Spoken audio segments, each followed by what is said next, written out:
Greetings and welcome back to the channel. If for the first time coming across my channel, please remember to subscribe. Isn't it amazing how sometimes certain things that never trouble you before, all of a sudden, small things irritate you. Well, maybe not you, but me. But I'm saying that I'm not here to talk about that. I'm here today to talk about Garvey and Garveyism. I'm gonna play not a small clip this time. I'm gonna play you a whole video from the first son of Marcus Garvey, Marcus Garvey Jr. Yeah, I want you to stay tuned to the end and listen to this brother break down certain things. I'm not gonna tell you what he's gonna talk about, because then you're gonna be you're gonna have an idea, or you're gonna know what he's gonna talk about. So stay tuned, watch to the end, and let's come back and have a little reason. Alright. Hey there, history buffs. Today, let's take a deep dive into an impactful story that bridges the past and the present. First off, I want to talk about a recent and monumental event. President Biden has issued a posthumous pardon for Marcus Garvey Sr. Over a century ago, Garvey was convicted of mail fraud, but today his legacy is being honored anew. Now, let's rewind a bit. Marcus Garvey Sr. was born in Jamaica in 1887 and became one of the most influential Pan-Africanists and civil rights leaders of his time. He founded the Universal Negro Improvement Association, aimed at fighting racial inequality. He also established the Black Star Line, the first black-owned shipping company, and founded the Negro World newspaper, reaching a peak circulation of 200,000 weekly. Fast forward to today, and we have Marcus Garvey Jr., continuing his father's legacy. He's addressing both historical and contemporary issues impacting people of African descent. In today's video, Garvey Jr. dives into the Arab slave trade, shedding light on its significant and often overlooked impact on African history and the diaspora. All right, let's switch gears and reflect on what we just watched. First off, huge thanks to Garvey Jr. for his invaluable insights. Understanding the Arab slave trade is crucial for grasping the broader context of African history. It's clear this trade had lasting effects on African societies, and it's essential we acknowledge all aspects of history. Garvey Jr.'s dedication to educating and empowering people of African descent is inspiring. If you found this topic as fascinating as I did, I encourage you to dive deeper into the history of the Arab slave trade and its enduring influence. Thanks for tuning in, and don't forget to like, subscribe, and hit the bell for more deep dives into history. I'm Marcus Garvey Jr., President General of the Universal Negro Improvement Association and African Communities League of the World. In the direct line of descent from Marcus Garvey, 7th President General, and I'm doing my father's work. And my father's work is a redemption of Africa for the Africans, those at home and those abroad. And that cannot change. We want to look now at slavery and the slave trade. I want to talk, and I'm going to have to be jumping around again from book to book. We said before that official slavery in Africa, and I need to emphasize this, official Arab slavery in Africa really started from 652 AD. And it grew and grew and grew.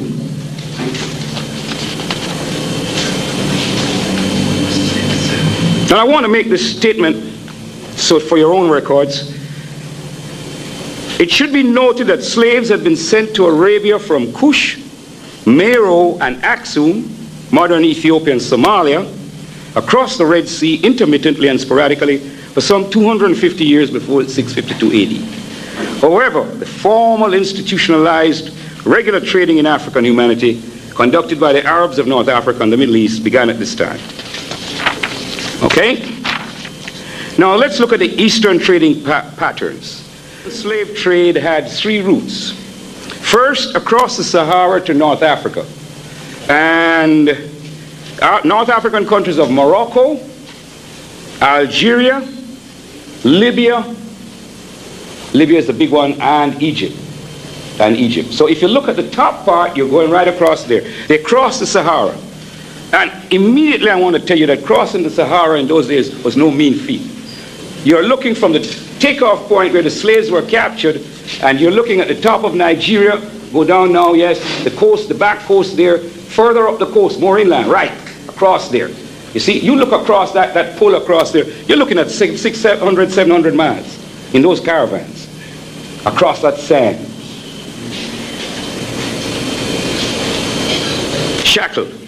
Shackled. I know you see the dense pack for the Middle Passage, but the conditions in those Arab caravans, they were no fun. And to move across that desert of 600 miles, you're looking at a journey of 1.5 months. Yes, sir, 45 days in that heat. And all you have to have is a miscalculation in your water supply, and you die of thirst. Now, in this book, one of these books here, I was making a study, and there was a caravan. And this was not in the early days of slavery. This was something in the 17th century, where a caravan arrived in the north, and 1,000 African slaves had perished from thirst in crossing over the Sahara. Yes, my brothers and sisters, as much as you hear about the Middle Passage, going across the Sahara was a terrible thing. Bound with the little children crying by their mothers. The neck collar, the leg brace, across that sand, that burning heat. The trading process consisted of the capture by force of the Africans in the interior. We want to emphasize that the overwhelming majority of slaves were obtained by warfare or kidnapping. Now, there were African tribes who were selling Africans, but the only way they got Africans were to attack and seize them. Ain't nobody walking into slavery of his own free will, man, woman, or child. Such warfare and kidnapping, don't tell anybody tell you that getting slaves was a benign adventure and that people were better off in slavery than they were otherwise. I mean, I think you all have read these little fairy stories in the white man's books. Now, the march of the captives to the coast or Saharan border town. And some of these border towns are famous to this day. Walata, the Jen, and I think you may not be able to catch it on that map, Timbuktu and Kano in northern Nigeria. These were the great slave towns where the huge pens of slaves were kept. You see, a caravan didn't cross the Sahara every day. If you're looking at the Atlantic now, a ship didn't take off from Goree Island every day. So you're penned there in these forts or stockades in these great towns across the Sahara in the case of the Arab slave trade. And what do you think of the conditions there? Nice. You keep them in the slave pens until the caravans arrive. Then they travel across the Sahara or across the Red Sea, and the other trip pathway was the Indian Ocean. You see, because those were the three pathways. The Red Sea into Arabia, and across the Indian Ocean to India. Now there's another takeoff point from India, where our slave ancestors were taken by the Portuguese and carried around India and into China and even into Japan. And this is one of the things that surprised me when I heard from people who had been there and who had studied this, that they are Africans in China to this day who are the descendants of African slaves. So we are truly a universal people. Now Marcus Garvey knew this, that's why he had created the Universal Negro Improvement Association. You see, we got all the way down into Australia. In the New Guinea, you see our people down there. We are very traveled people. So we didn't only travel as slaves, but we traveled as freedmen up and all over the place going on down. We have spread our race. Why? Because we were the first people on earth, period. Second, we were the first civilized people on earth. And that's two great firsts. Now, the Arab slave trader brought his African merchandise to a broker in a large town who put them up for sale in the slave market. Now, among the many brokers that were there in the Arab world There were some brokers who don't like to be remembered now in the United States of America. These were the Jewish brokers who were in all the great towns such as Damascus and Baghdad. Yes. Amen. Yes, sir. What a lot of trouble Professor Jeffries got into. And all he talked about was a old Jew over there in Newport, Rhode Island. But what about the Jews of Amsterdam? The Jews of Lisbon? The Jews of Cadiz? The Jews of Toulouse and Marseille? The Jews of Bristol, the great slave port of England, Bristol. Because that's where the great voyages were planned. Who had the money to put those ships on the sea to send them out for 3 months and to take that route over to Africa and back again? Who had the money to finance these huge caravans to go and fetch slaves across? Who were the great merchants of the Middle East? Who were the great merchants of Europe? Answer me, brothers and sisters, who were they? Jews! So how the hell they weren't in the slave trade? They never cared about how they turned an honest dollar. And we have... Well, from their point of view, it's an honest dollar, although they are lamenting the fact now and denying it. Now, slaves, after you bought their slaves from the broker, they were used in domestic service as servants. And here's what the Arabs did that not even the deadly Europeans did to us, except when they were real men. They made us eunuchs. Eunuchs. So I heard somebody say what? A eunuch means that they castrated the African black man. And these were there to guard the harems of the wealthy and the powerful. And we were also used as soldiers to fight for the Arabs. Don't look so strange. You were used as soldiers right here in the United States of America by a man called Honest Abe Lincoln. And he used you when he needed you. Fight. But we have always fought for other people. Fought to build other empires.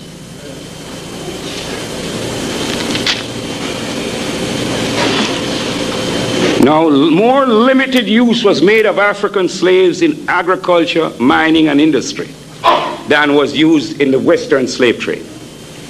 And this is how the Eastern slave trade differed. The principal areas that supplied slaves for the Eastern trade, and these varied in importance over the approximately 1,250 years of the trade. Because I am saying here 1,250 years, and I want you to understand that effectively, from about 1900, the African trade, the Arab slave trade went down, would decline because of the anti-slave conventions of the time. But Arabs never stopped trading in African slaves. As a matter of fact, the last legalized legalized abolition of slavery, and I remember I'm saying legalized because I'm using the word advisedly, was in Mauritania, and this was in 1980, as late as 1980. So up to 1980, it was legal by the laws of Mauritania for Arabs to have Africans as slaves. Now, I am credibly informed, and my visit to Africa, as there last year in Egypt, that slavery is still being carried on, where young blacks who go on the Hajj never return from the Hajj. They are enslaved in Saudi Arabia and transported to other parts of the Arab world still as slaves. So the Arab will not give up his fiendish ways, his love of Africans' flesh for his own purposes. Now, the regions from where the slaves came from were the coastlands of, remember now I'm talking about the Arab slave trade, were the coastlands of Kenya and Tanzania. Kenya and Tanzania, look where they were there. The coast of Somalia, higher up, yes, where the US forces are now. Abyssinia, which is modern Ethiopia. Nubia, and the area between the Niger and the Atlantic coast. That's over on the other side. You see, the area between the Niger and the Atlantic coast, and a wide, huge area around Lake Chad, which is a little higher up to the right. Lake Chad, yes. And of course there you have the movement straight across the Sahara into Morocco and Tunisia and Algeria.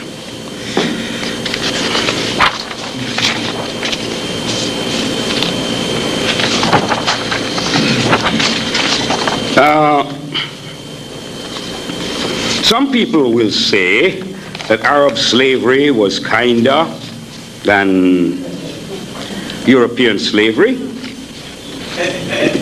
That's a joke. No slave master, you have to understand something. I don't care who you are, you're not naturally a slave. You have to be made to be a slave. When somebody catches a free man or a free woman or a free child, they don't consent to be slaves.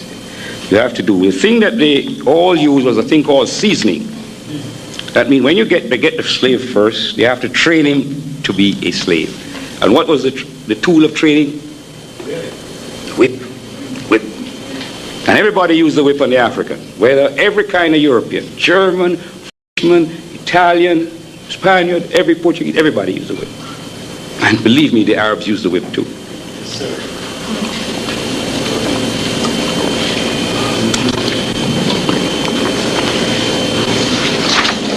Now, the cruelty of the Arabs is very well known. You see, they used to castrate you. Well, you know. Now they castrate you just without you doing anything. Now imagine when you did something to really make them mad. See?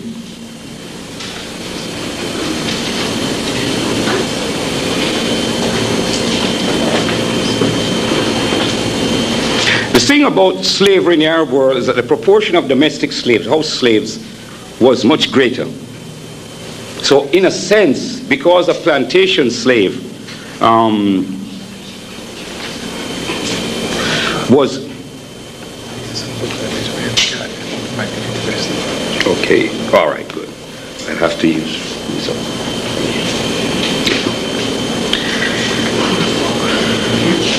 Domestic slavery, you don't have to use, once a slave has been broken, you don't have to use the whip, like in plantation slavery. You see, in plantation slavery, you're trying to make a man and a woman work 12 to 14 hours a day, 6 and perhaps 7 days a week. Now, you need special stimuli to make people work like that. It ain't normal. It ain't normal. See? And that's why plantation slavery was more brutal. And there was a reason why there were more domestic slaves in the Arab world. They were not used after thing. And one of the great reasons is what happened in the century. I want to get the century right. Okay. It's the 9th century. That means a century that has the 800s in it. And it was the revolt of the Zanj. And these were East African slaves from areas that are now part of Kenya and Tanzania. And these Zanj were used by the Arabs in the 9th century to drain the salt marshes at the mouth of the Tigris and the Euphrates. Now, you may not, I don't think you're going to be able to see it on that map, but the Tigris and the Euphrates are up there going through Iraq and Syria there, the Tigris and the Euphrates. Yes, up there. Now the salt marsh is there. That's a tremendous job. And around Basra, if you remember the last little rumble that they had over there in Iraq, that they were fighting around Basra, and I said, that's where people stood up against the Arabs 1,000 years before. We didn't know. You had black Americans over there, African Americans in Basra, and they didn't know that it was a land of glory for a race. You see, and these slaves were being used for the preparation of land for sugar cultivation. In 868, tens of thousands of African slaves of Zanj, and most of them were a fairly recent importation. I want to stop here. Remember Haiti? What was the thing about the Haitian Revolution in the 1790s? Recent importation of slaves from Africa. So they still had freedom, smelling freedom strong in their noses. See what I mean? Hey, when you get the Africans telling freedom strong in their nose, boy, you better watch out. And these Zanj rebelled against the conditions of their enslavement. And the rebellion was very successful initially. Now, remember what I said, they were using us as soldiers. African troops of the Caliph's Guard sent to fight them defected and joined forces with their African brothers. And the Zanj extended the area and scope of their operations, building a capital city at Al-Muqtara and another fortified town at Al-Maniya. And the classical book for this is Hunwick, and he has written, none of these books have this stuff, on black Africans in the Islamic world. Now, by 1870, they had captured this flourishing seaport of Ubula, and in 1871, they sacked Basra, this enormous slaughter of the Arabs. Now, Basra is on the border of Iraq, pretty close to Kuwait. By 1878, the major city of Wazit had been captured, and the Zanj forces were raiding within 17 miles of Baghdad, the heart of the great Arab Empire. They had defeated a succession of Arab armies sent against them. So the Arabs now had to come back from all their possessions all over the Arab Empire to defend Baghdad. And it was the entire Arab armies, plus treachery, there's always treachery, who defeated the Zanj in 1880. They attacked the Zanj in 1880 and it took 3 years to defeat them.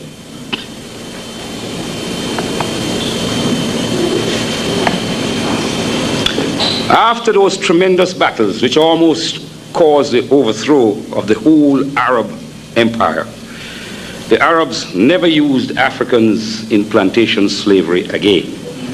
And they learned a lesson which was passed on to the wicked white man of the West, never to put Africans of the same nation or from the same area together on your plantations, for you are certain that they are going to revolt.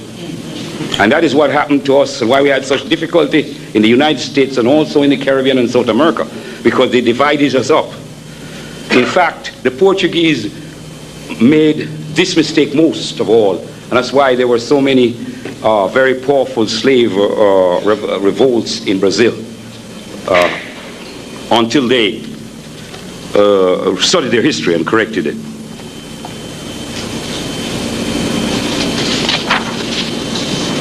Now, I want to talk about how many. And it takes, you see, we're talking about slavery and the slave trade. And we're talking about people being slaughtered here, people being whipped to death, and all that. But how many died in the slave trade? And I'm only going to confine myself, naturally, to the Eastern slave trade, the Arab slave trade. Now, when you are looking at records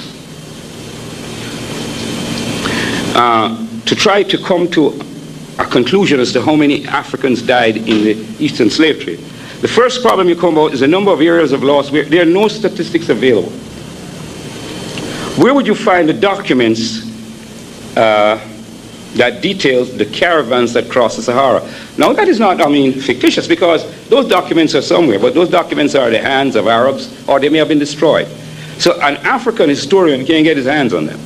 Now, the European is different in that you can go to the British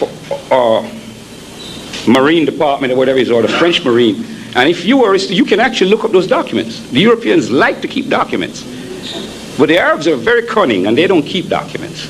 They ain't going, and if they keep them, they're not going to let you get them. Think about Arab, dangerous people. No, even if you could get the documents, the records are never complete. Because their documents will only show legal transactions. Now let us look back across the Atlantic here. Now, you know slaves were coming in all along the time. You believe that every slave ship that came in legally and stopped in the port and went to the harbor master and he signed up and they checked the amount of slaves in there? Oh, no. A lot of those slave ships dumped their cargoes along the coast. Just like you have all that good old coke coming in here now. How does it get in? Right? Prohibition. How did all the liquor, where did all liquor come from? You're trying to stop it. but it was coming in. So there were always large number of slaves ventures that were not legal. They were off the record. Because think of it, if you're going to go to a broker in Damascus, you have to come in legally. What about the little, if you have a set of slaves that you keep outside of Damascus and you come inside and say, I got some slaves, you know? Because whenever you come into the town, you go to the broker, he has to pay a tax because he's in a central market. Every market that you are in is taxed. Now you want to obviate the tax on slaves, you know how to do it. Now another thing is that the historians who present the tactics have been usually white, Europeans or Arabs, and have a vested interest in minimizing the Holocaust of African people. The data is contained in records of many different Arab countries, written in a variety of languages and entered over long periods of time. Even the Arab languages change over those long periods of time. You're talking about 1,300 years. How are you going to get at those records? Well, what we do know is that African lives were lost in the following ways. Forcible capture in the home, the village or town. Men, women, and children were seized. Look at the picture, the first picture on your map. Men, women, and children. And when a mother got killed, those slave traders weren't going to take those little babies that were left and carry them across the Sahara. They just left them to die.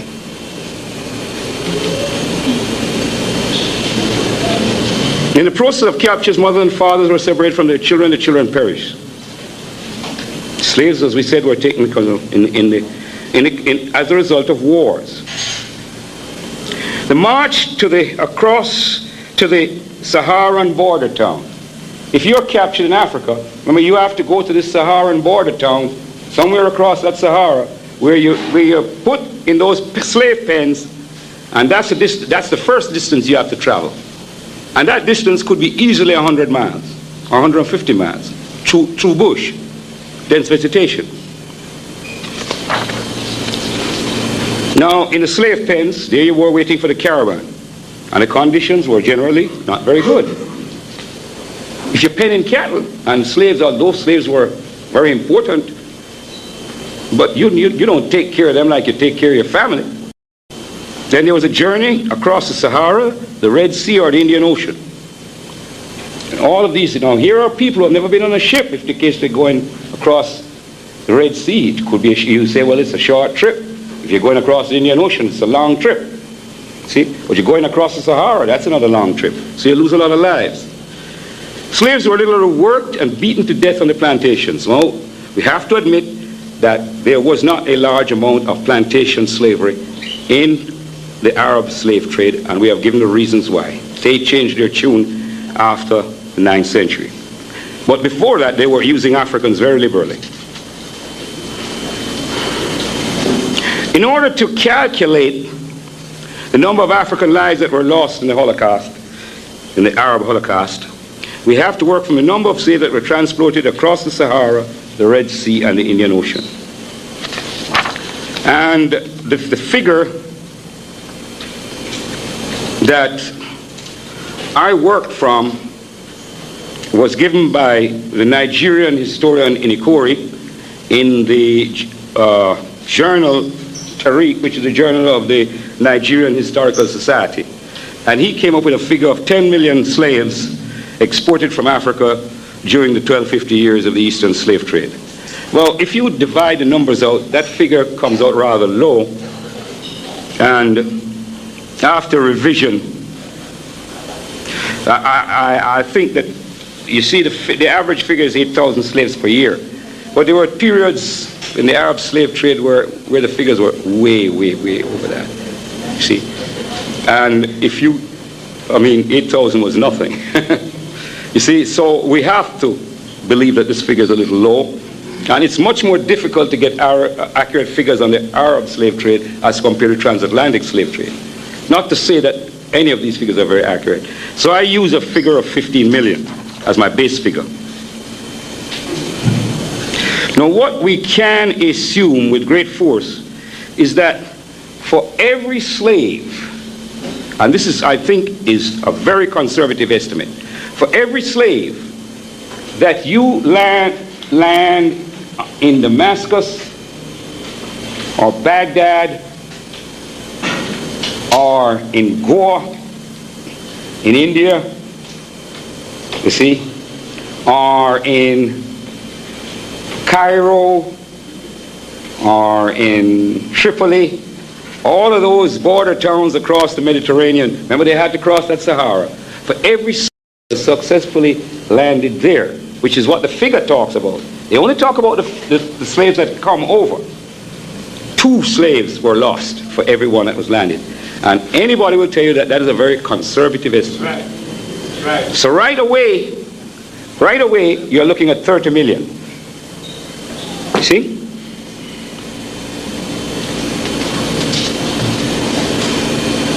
Now, if you look for that 1,250 years, and you think of the number of generations that you had, and how many slaves died in captivity, because slaves died in captivity by suicide,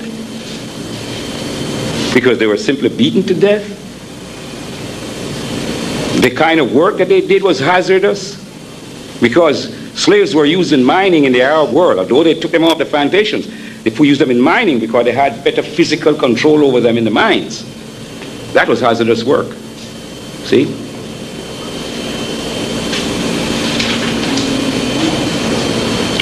So you got to look at the numbers during captivity. Now, how I did it was to look at the European figures for America and South America. And what you find is that if you take the number of people coming over, you see, that were brought over in slavery, you had well over 20 million that were landed in the West. Well over 20 million. Yet at the end of slavery, if you added up all of the Africans in the Western Hemisphere, you didn't get 20 million. And I can tell you that the most slaves were in the United States of America and, of course, in Brazil. Brazil had 6 million, America had 4 million. And if you add up all the rest of the other people, see, all right, they did not come to 10 million. So how is it that you brought over 20 million and all of that time, and these people were breeding? Because remember, these people were breeding slaves. Breeding slaves was big business. The answer is that you were beating them, working them to death. Then you get the statistic that the average life of a young African stud slave on the plantations was 8 years.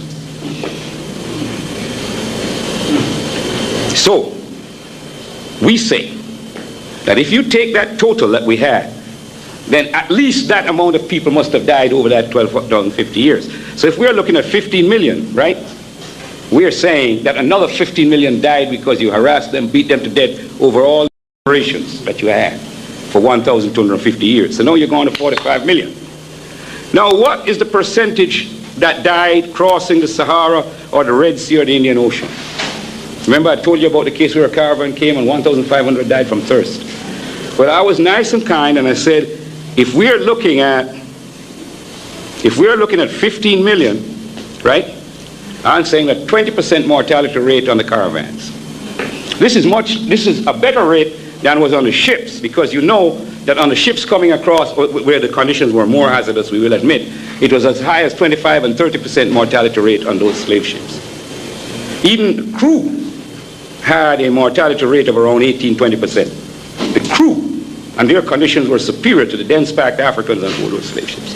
So that's another 3 million. So we're looking at a grand total for the Eastern slave trade of about 48 million.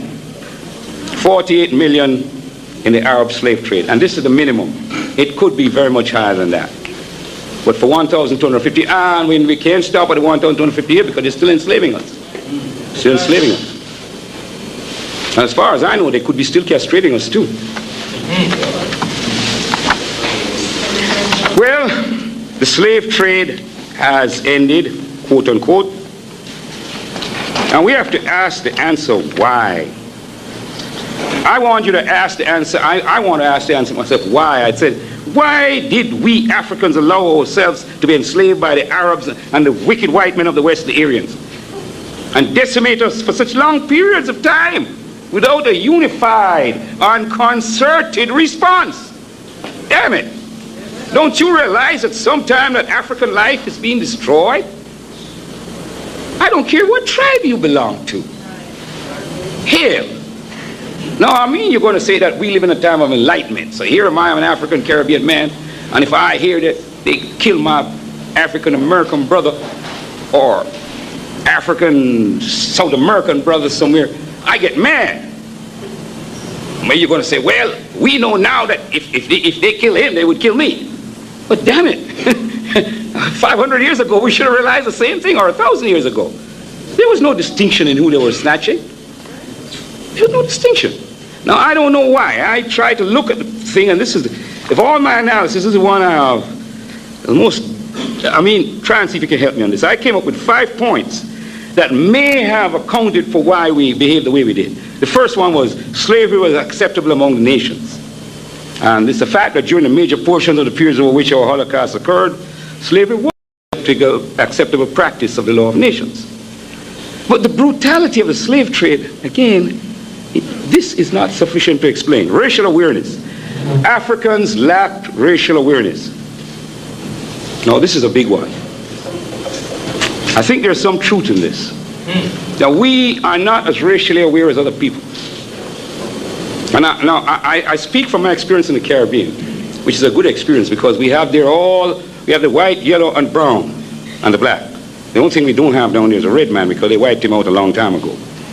But when you live among these different people, you're very much aware of racial differences. Because although you pretend and say that there's no color prejudice down in the Caribbean, you do know that a Chinaman is a Chinaman, and he don't want to mix with you. And he's very racially aware as far as you're concerned.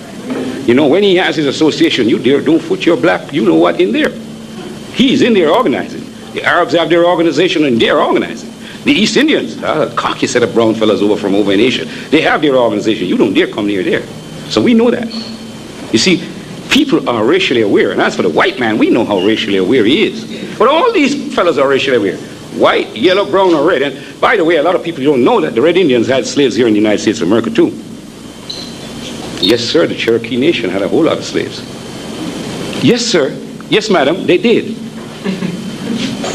Everybody had Africans as slaves. And before we form alliances with people, we better find out the truth about them. Yes, sir.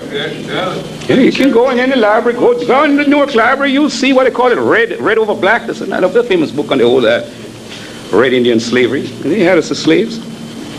Was trading with us with the white man? Yes, sir. Technology gap. During long periods of our Holocaust, the invading predators, Arab and Aryan, had a decisive advantage in weaponry over our African ancestors and kinsmen. This is another good point. Religion. Africans are and have always been deep religious people. Both in slavery were quick to hand over their religions to Africans. You see that religion thing? You know what King George did with that Bible, did you? He put in there for those phrases about he who is of wood and who draws of water, be pleased to remain in the estate which the Lord hath placed thee. That wasn't in no Bible before. There ain't no word of God that said that. Well, he put it in for you. And we used to sing it and slop it up and, yeah. See what I mean, brothers and sisters? Even the very book that comes to you, you got to check it out. Whether it's called a Bible or a Quran, be sure it's the authentic thing. And if it's to submit to somebody and be their slave, you got to ask questions about that. Now, the final one that I said, and I think there's a lot of truth in it, is tribalism. In much of Africa, economic, social, and political organizations based on the tribal unit. Now, there is an explanation. Chancellor Williams talks about this tribal unit, and we were survived because the tribal unit was necessary after the Holocaust that happened to us in Northern Africa, and we were dispersed. And this tribal unit, this group, which maintained itself and made the great migrations, allowed us to survive. And we did survive, and we did come out of the tribal unit to create the great nations of Ghana, Mali, and Songhai, the great nations of Zimbabwe and all that. But tribalism persisted in Africa, and it was the way that the European and Arab was able to get in to set tribe against tribe, and to enter into those competitions for chieftainship, and to favor one clan or against another clan, So these are some of the factors that we have to question as to why we did that. Now, the effects of the Holocaust in the Arab world, well, I don't like this name thing. I talk about that. With psychological slavery, it's still with us today. We have the Jesus complex, and now we have the Muhammad complex. I'm looking at some names here. Ibrahim, Abdullah, Jorge, Alejandro, Charles, Robert, Henri, Jean-Francois, Django, Agostino, Annette, Maria, Halima. None of those names is African. They're all alien, Arab or European. But we love those names. Claudette, Maria. Don't sound sweet. It sounds so sweet. Or does it sound sweet? Well, you like to call your daughter Makeda instead of Maria? Or Nzinga instead of Annette? You got to think about it.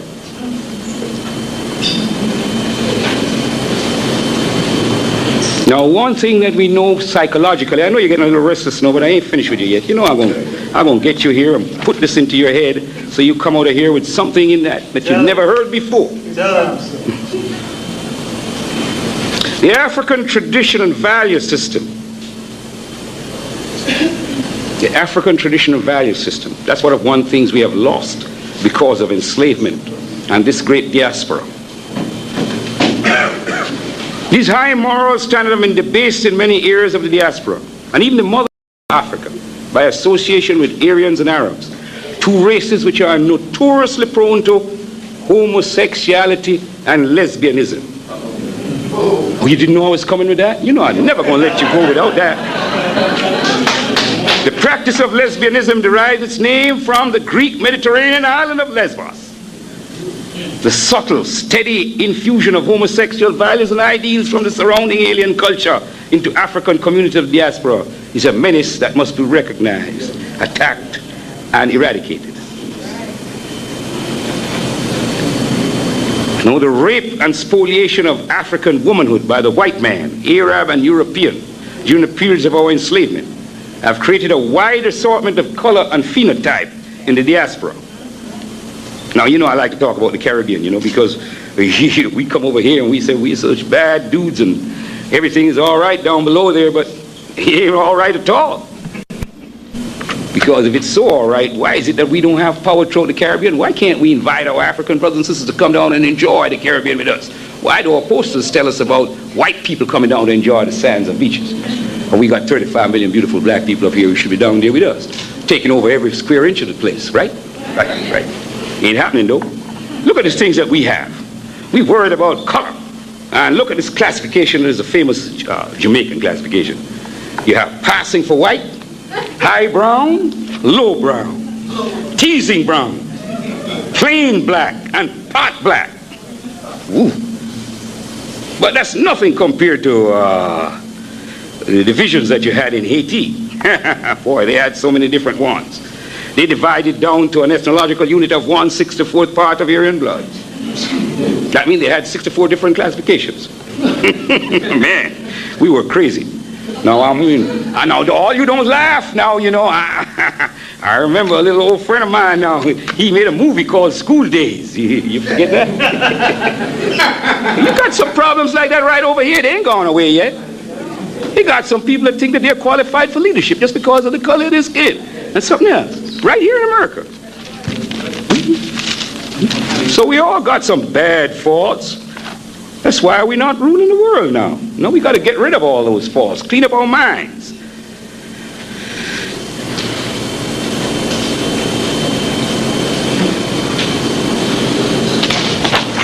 I'll leave some of this for when I finish this book I'm writing. Now, the last thing I got to talk about before I close is reparations. And I want to make it clear. Reparations have got to be by the Europeans, of course. White Americans, Germans, Frenchmen, Englishmen, Spaniards, Portuguese, all of them. And the Jews. And the Arabs. Saddam Hussein. Hafiz Assad. Hosni Mubarak.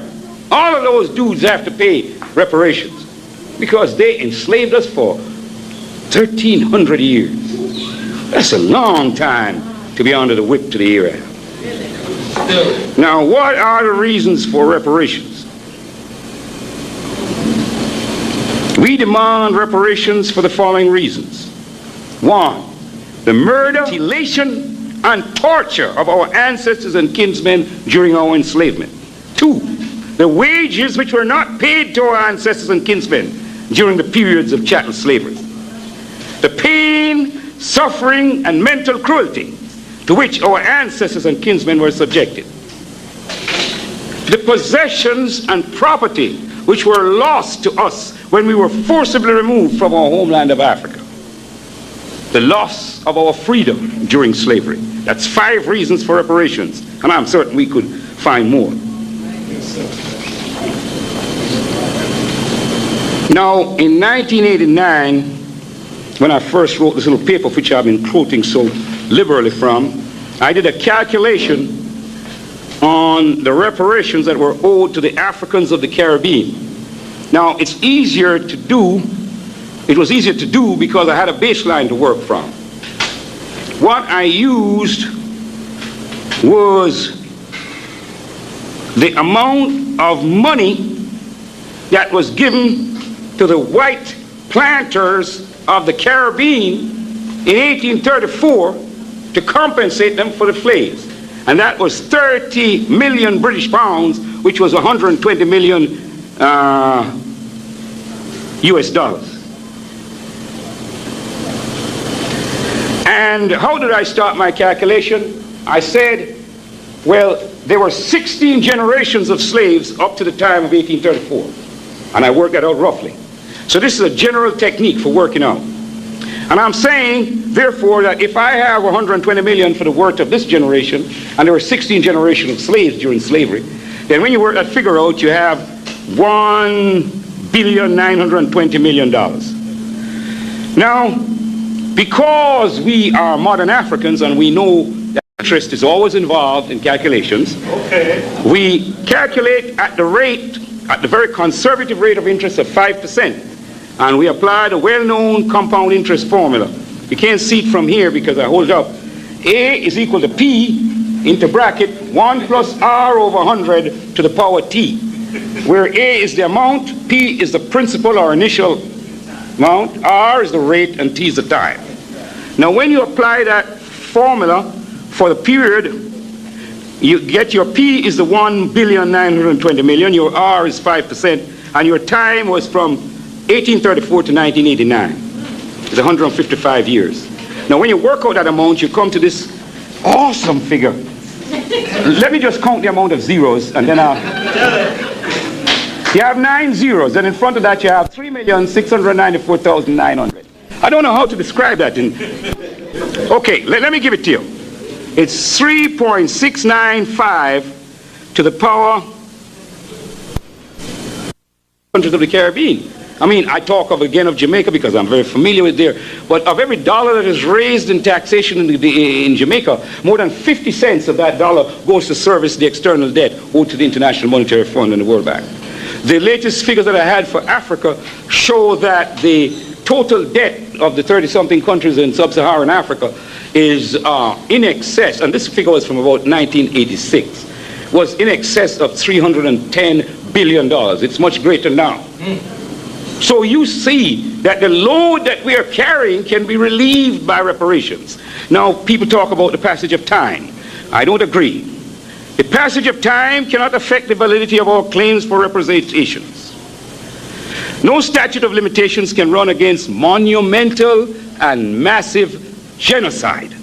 The records of the Holy Bible are a direct guide for us at this time. From the book of Numbers, chapter 14, verse 18. The Lord is long-suffering and of great mercy, forgiving iniquity and transgression, and by no means clearing the guilty, visiting the iniquity of the fathers upon the children unto the 3rd and 4th generation.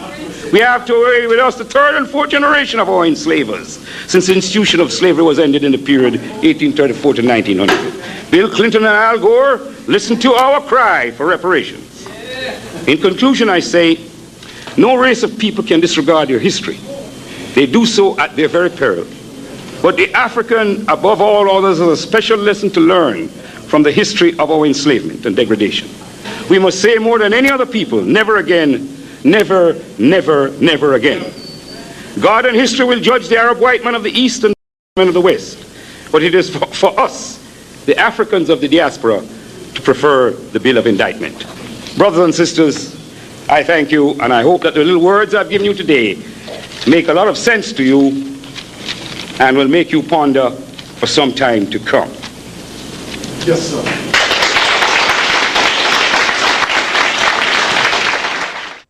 In conclusion, and in my opinion, neither Christianity nor Islam is the black man's religion. Then the question remains, who is the black man's God? Is the black man's God a lesser God? I believe the problem is that we have forgotten our history and who we were because of the ravages of slavery and other misfortune. But until we come back to our senses and realize that the black man's God is not a lesser God. Thank you for watching. Please remember to subscribe and have a wonderful day. Into the thing, people are not subscribed. Please subscribe.